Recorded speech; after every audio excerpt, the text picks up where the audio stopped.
My fiancé's family made me sign a brutal prenup to protect their old money. It was the best thing I ever did. Because that prenup is what saved me when I discovered their entire fortune was built on my credit score. And they had no idea I was about to expose everything. This is the story of how I went from being a gold digger in their eyes to being the one who pulled the plug on their financial life support. Trust me, you'll want to hear how this ends. My name is Emma. And 6 months ago I thought I was living in a fairy tale. Picture this. A gorgeous brownstone in Manhattan's Upper East Side. Crystal chandeliers hanging from 14-foot ceilings. Original Monet paintings on the walls. This was the Ashworth family home. Old money. Real money. Or so I thought. I met David Ashworth at a charity gala.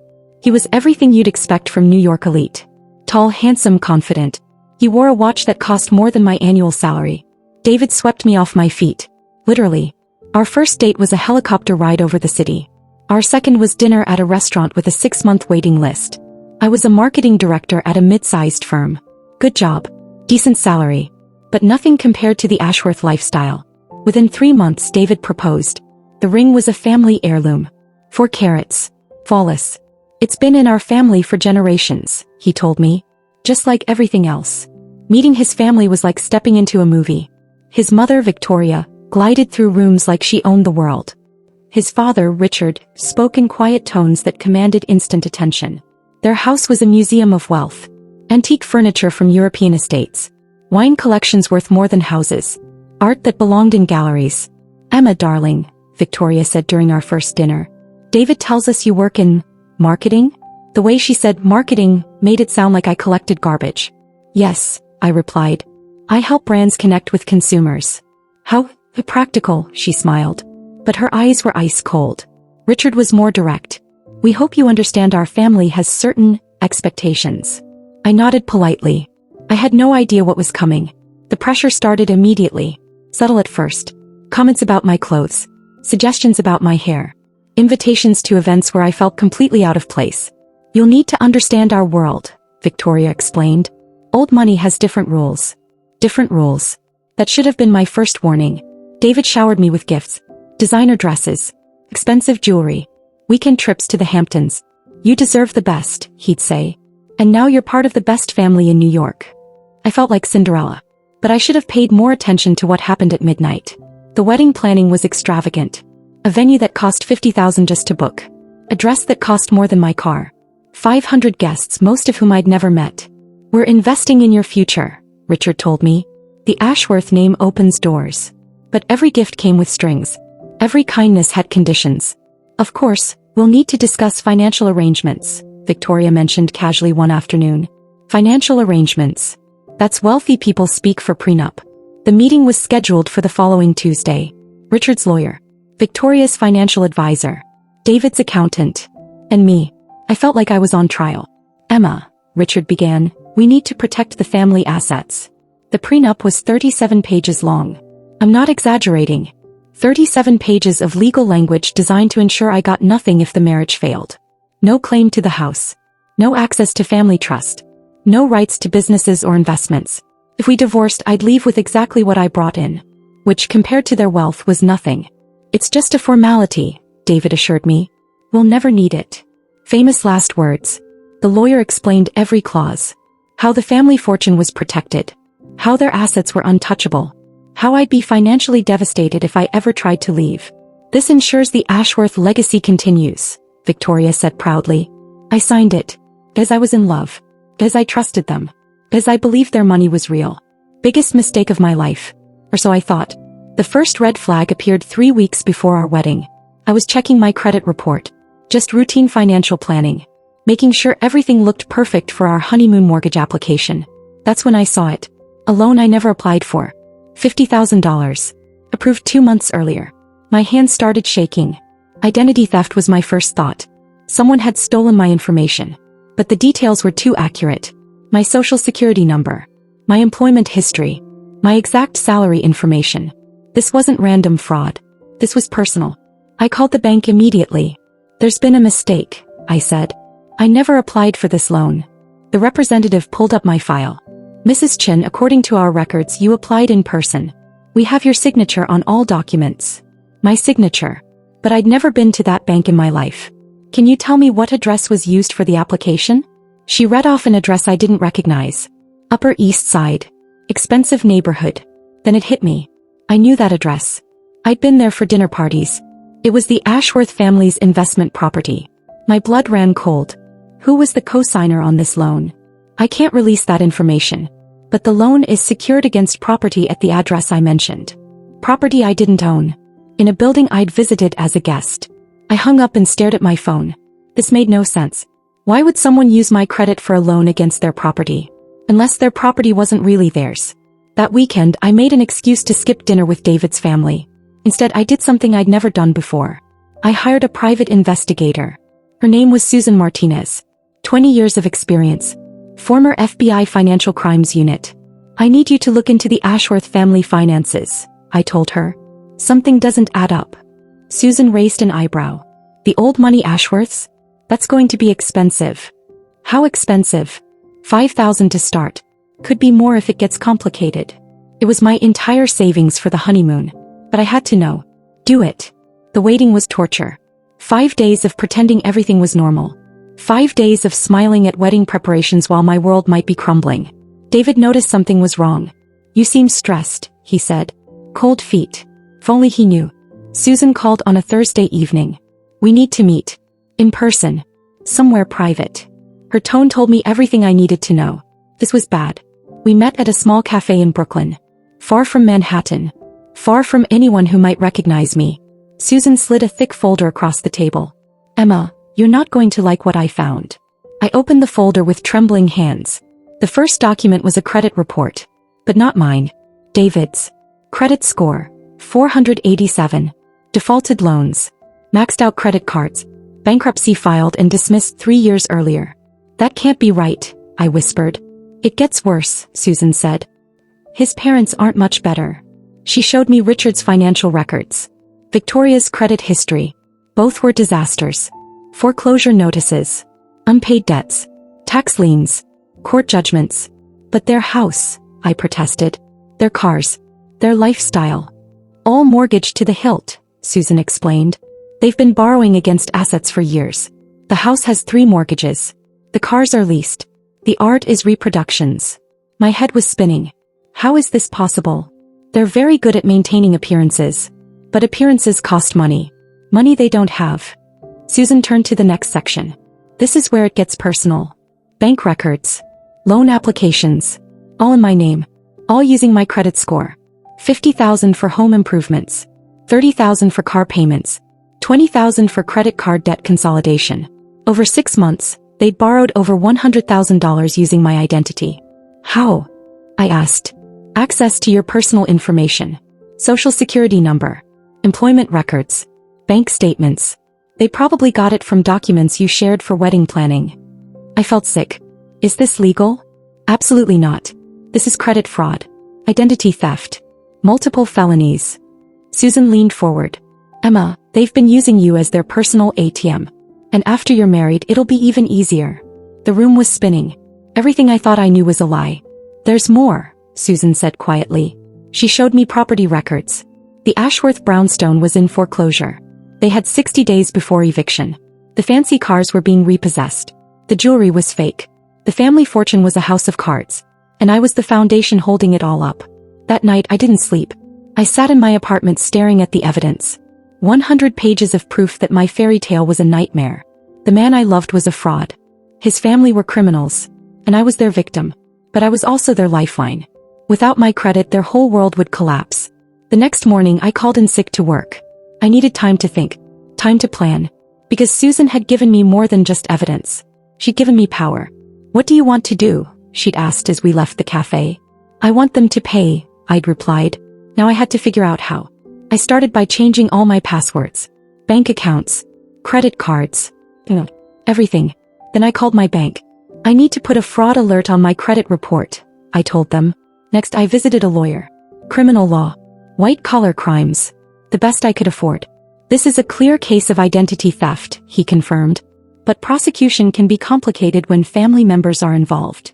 They're not family yet, I pointed out. He smiled. Good point. The wedding was 2 weeks away. Invitations sent. Deposits paid. Flowers ordered. Everyone was expecting a fairy tale wedding. Instead, they were going to get a crime expose. But I had to be smart about this. One wrong move and they'd disappear with what little money they had left. I needed more evidence. Concrete proof that couldn't be disputed. So I did something that scared me. I went undercover in my own engagement. The next family dinner was excruciating. Sitting across from people who'd been stealing from me. Smiling while they planned their future using my credit. "Emma looks radiant," Victoria commented. "Almost ready to be an Ashworth." If only she knew what I was really planning. I started asking innocent questions. About their business investments. Their property holdings. Their family trusts. Richard was happy to brag. "We've built this wealth over generations," he boasted.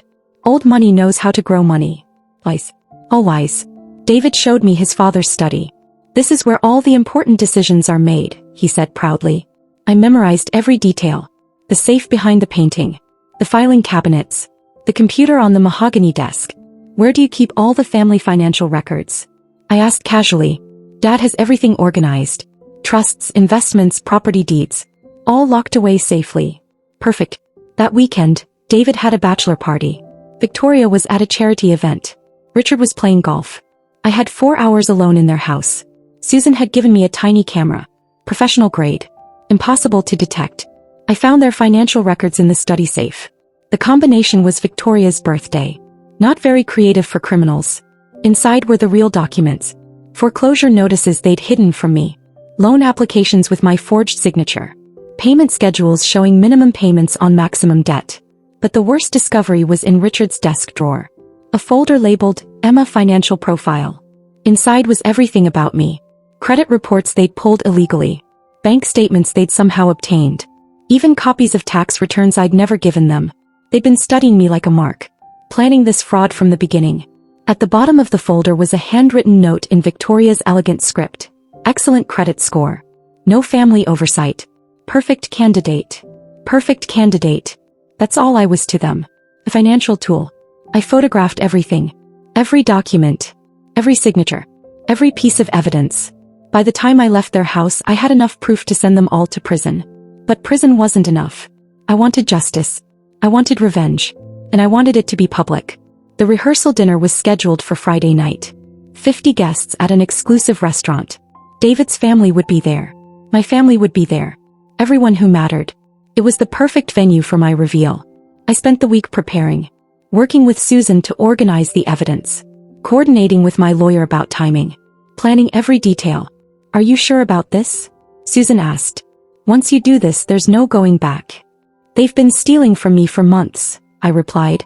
"There's already no going back." Wednesday afternoon I got a call that changed everything. "Miss Chin, this is Detective Rodriguez with the NYPD Financial Crimes Unit." My heart stopped. Had they discovered the investigation?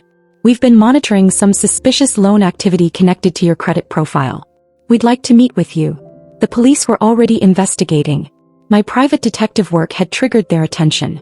"We've been building a case against the Ashworth family for several months," Detective Rodriguez explained when we met. "Your credit was one of several they've compromised." "Several? I wasn't their only victim." "How many others?" I asked. "At least 6 that we know of. Mostly young women. All with excellent credit scores. All connected to David through dating or engagement." My blood ran cold. "You're saying this is a pattern?" "We believe so. David meets women with good credit. His family cultivates relationships. They gain access to personal information. Then they exploit it. I wasn't special. I wasn't chosen for love. I was chosen because I was financially useful. We'd like your cooperation in building the case," Detective Rodriguez continued. "What do you need?" "Evidence. Documentation. And we'd like you to continue the relationship until we're ready to move." "Continue the relationship. Keep pretending I loved a man who was stealing from me." "How long?" I asked. "A few more days. We want to arrest them all together. Maximum impact." "A few more days. I could do that." The rehearsal dinner became my deadline. In 3 days I would destroy the people who tried to destroy me. Thursday night, David took me to dinner. Just the 2 of us. Our last night as an engaged couple, though he didn't know it. "I can't wait to marry you," he said, holding my hand across the table. His lies were so smooth, so practiced. How many other women had he said these exact words to? "I love you," I replied. And for a moment I meant it. I loved who I thought he was. Before I knew the truth. "Tomorrow night will be magical," he continued. Family dinner. Then Saturday we become husband and wife. Husband and wife. Partners in crime, more like it. David, I said carefully, are you sure your family approves of me? Sometimes I feel like they think I'm not good enough. He laughed. Are you kidding? They love you. Mom says you're exactly what our family needs. Exactly what they needed. A credit score and a bank account. What does she mean by that? You're stable. Responsible. Good with money. Everything they want for the family. Good with money that they were stealing. Friday morning I got the final call from Detective Rodriguez. We're ready to move. Tonight after dinner we'll make the arrests. Tonight. In 12 hours my fake fairy tale would end. I spent the day getting ready. Hair. Makeup. The perfect dress. I wanted to look amazing when I watched their world collapse. The irony wasn't lost on me. They taught me to dress like old money. Now I'd look the part while I destroyed them. As I got ready I thought about the prenup.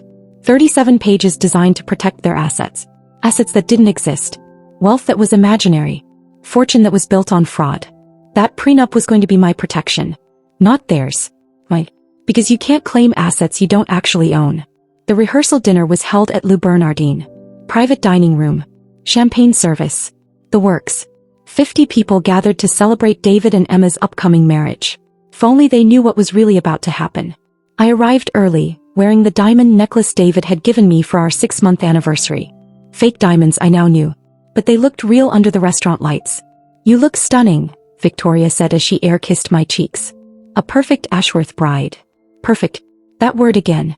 Perfect credit score. Perfect mark. Perfect victim. David's best man gave a speech about true love. My maid of honor talked about fairy tale romance. Everyone toasted to our future happiness. I smiled and nodded and played the part. But inside I was counting down the minutes. Dinner was served. Appetizers. Main course. Dessert. Normal conversation about wedding details and honeymoon plans. Then came the moment I'd been waiting for. Before we finish tonight, I said, standing up with my champagne glass, I have something special to share. Everyone turned to look at me. Expectant faces. Warm smiles. They thought this was going to be a sweet speech about love and family. 6 months ago David swept me off my feet. I fell in love with him and with his amazing family. Murmurs of approval around the room. The Ashworths welcomed me into their world of old money and tradition. They taught me about proper society and family values. Victoria beamed proudly. They were so concerned about protecting their family fortune that they insisted on a very detailed prenuptial agreement. Nervous laughter from a few guests. That prenup was supposed to protect their assets from me. 37 pages of legal protection for their wealth. Richard nodded approvingly. But it turns out there was something they forgot to protect me from. The room got quieter. Sensing a shift in tone, I reached into my purse and pulled out a folder. The same folder Susan had given me weeks earlier. They forgot to protect me from them. I opened the folder and began reading. In the past 6 months, the Ashworth family has taken out over $100,000 in loans using my credit score and personal information. Gasps around the room. David's face went white. They've forged my signature on loan documents. They've used my social security number without permission. They've committed identity theft and credit fraud. Emma, what are you talking about? David stammered. I'm talking about this, I said, holding up bank records. A $50,000 loan I never applied for. Used to pay the mortgage on your family's house. Victoria started to stand up, but Richard pulled her back down. This $30,000 loan used to make payments on cars that are about to be repossessed. I turned to face David directly. And this $20,000 loan used to pay off credit cards that were maxed out buying my engagement ring. The room was dead silent now. The Ashworth fortune is a lie. They're drowning in debt. Facing foreclosure. Living on borrowed time and stolen credit. You can't prove any of this, Richard said, but his voice was shaking. Actually, I can. I pulled out photographs. These are copies of loan applications with my forged signature. Bank records showing payments from accounts I don't have access to. Property records showing your house is in foreclosure. I walked around the table showing the evidence to shocked guests. The beautiful brownstone, mortgaged 3 times over. The fancy cars, being repossessed next week. The family art collection, reproductions bought with my stolen credit. David finally found his voice. Emma, you don't understand. I understand perfectly, I interrupted. I understand that you chose me because I had good credit. I understand that your family studied my finances like I was a business opportunity. I understand that everything you told me was a lie. I turned back to address the whole room. The wedding is off. Obviously. But more importantly, the Ashworth family will be facing criminal charges for credit fraud and identity theft. As if on cue, Detective Rodriguez entered the dining room with 3 officers. Richard Ashworth, Victoria Ashworth, David Ashworth, you're under arrest. Watching them get arrested was surreal. Victoria crying. Richard shouting about lawyers. David staring at me like he couldn't believe what was happening. Emma, he called out as they led him away in handcuffs. I love you. This isn't what it looks like. But it was exactly what it looked like. And everyone in that room could see it. The guests were stunned. My parents were confused. David's friends were embarrassed. But I felt free. Finally, completely free. The investigation that followed revealed everything. 6 other victims. Over $500,000 in fraudulent loans. A sophisticated operation that had been running for years. David had met women through dating apps. Targeted ones with good credit and stable jobs. Dated them long enough to gain access to their personal information. Then his family would exploit their credit while maintaining their expensive lifestyle. I wasn't his fiancé. I was his job. The trial lasted 3 months. All 3 Ashworths were convicted. Richard got 5 years for orchestrating the scheme. Victoria got 3 years for identity theft. David got 4 years for fraud. The house was sold to pay restitution. The cars were repossessed. The fake art was donated to charity. Everything they'd built with stolen money was gone. But here's the best part. That prenup they insisted I sign actually protected me. Because you can't claim assets that were purchased with fraudulent loans. You can't inherit wealth that doesn't exist. You can't sue for community property when everything you own is evidence in a criminal case.